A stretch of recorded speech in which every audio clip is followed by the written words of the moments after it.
medic course and a war. A good half of the art of living is resilience. Alain de Botton.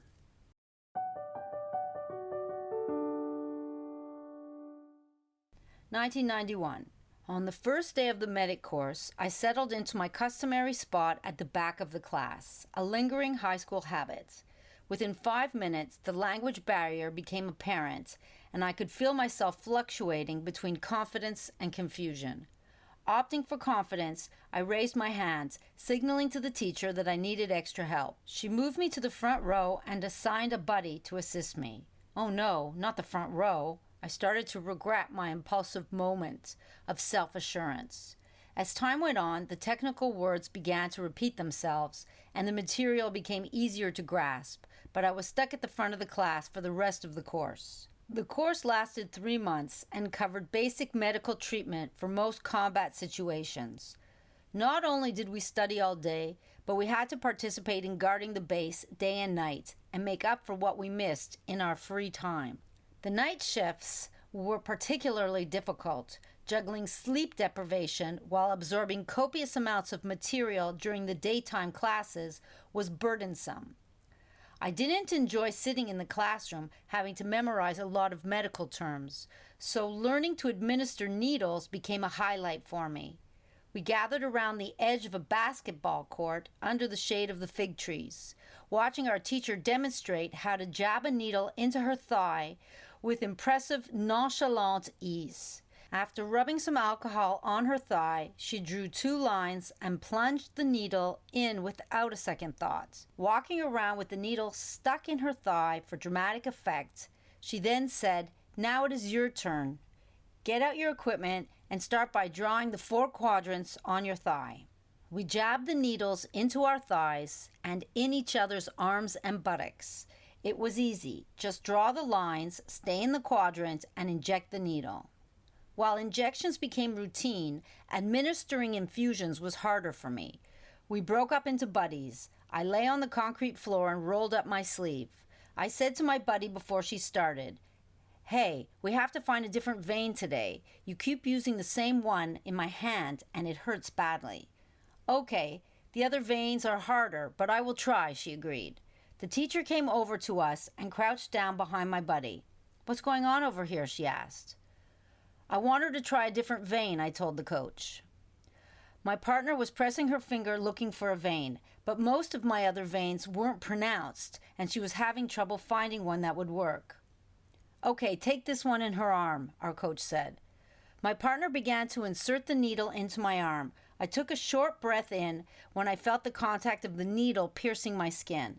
She continued to push the needle into the vein, but something didn't feel right. "Ouch, ouch, ouch," I cried. "That's not good. It doesn't feel good. Stop." It was more painful than usual. My partner was concerned, but our coach ignored my anguished cries. "Keep going." She urged her to push the needle further into my arm. My mother says I have a pretty high threshold for pain, but I began to howl in agony. Once the needle is injected into the vein, you will see a little blood come out into the tube, indicating that there is an open flow.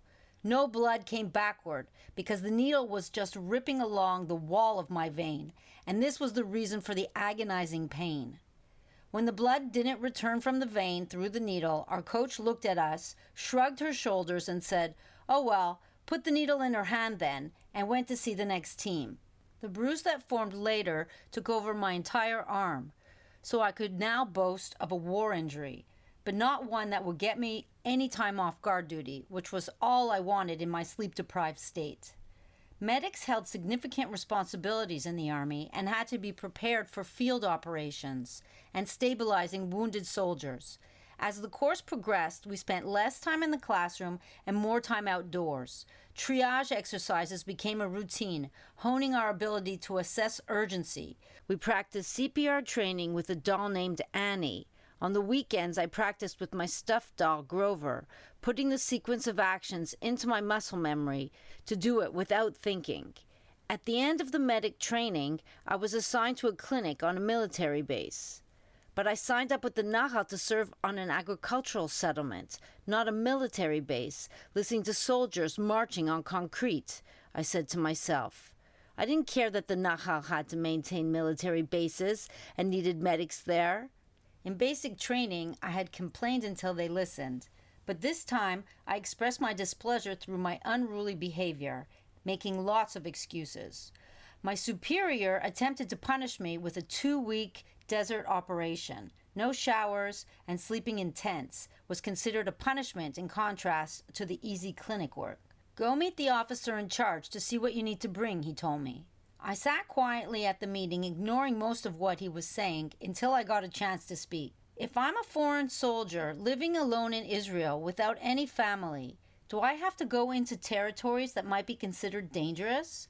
I looked at him innocently, well aware that back then, protocol dictated avoiding deployment of lone female soldiers to the field.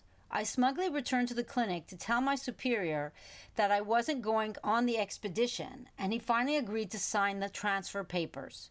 He transferred me to a settlement near Kiryat Shmona in the Golan Heights. This is where I stayed for the remainder of my service and was meant to live out the rest of my army term in peace. But in 1990, Iraq invaded Kuwait, and in January 1991, Iraq started sending missiles to bomb Israel. So much for peace. These army settlements were established to cultivate the land and safeguard the northern border of Israel. They were similar to a kibbutz, but exclusively for soldiers. We farmed the land, herded the goats and sheep, and shared our meals in a communal kitchen while guarding the borders. Amidst this routine of farming, herding, and guarding, an unexpected moment unfolded one evening while I was on patrol duty. I heard a goat making noise near the stables. I went to get a closer look and found the goat giving birth. It seemed like the baby was coming out feet first, but I lacked any knowledge about delivering a baby goat. Instinctively, I pulled on the baby's feet until the whole body emerged. I was not sure if this was the right thing to do, but both the mother and the baby seemed fine. I felt fortunate to have been there at the right time. Just after that, a loud siren pierced the air that shook me back to reality, sending adrenaline through my body and prompting me to run to the main hall. There was an incoming missile. Thinking that this was the end, my life passed before me in short frames. This was a common occurrence during Iraq's invasion of Kuwait, and it was suspected that the missiles were carrying chemical warfare, so we had to follow a protocol and wear masks to protect us from the gas while taking refuge in a designated safe room with sealed doors and windows. Once we secured the room with special tape, we gathered together around a radio, anxiously listening for more instructions. It soon became apparent that Iraq lacked the precision to cause significant damage, and the Israelis got lazy about wearing their masks and sealing their safe rooms.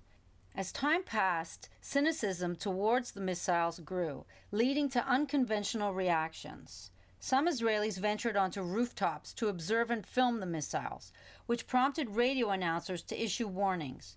Get off the roof. I repeat, get off the roof and back into your house.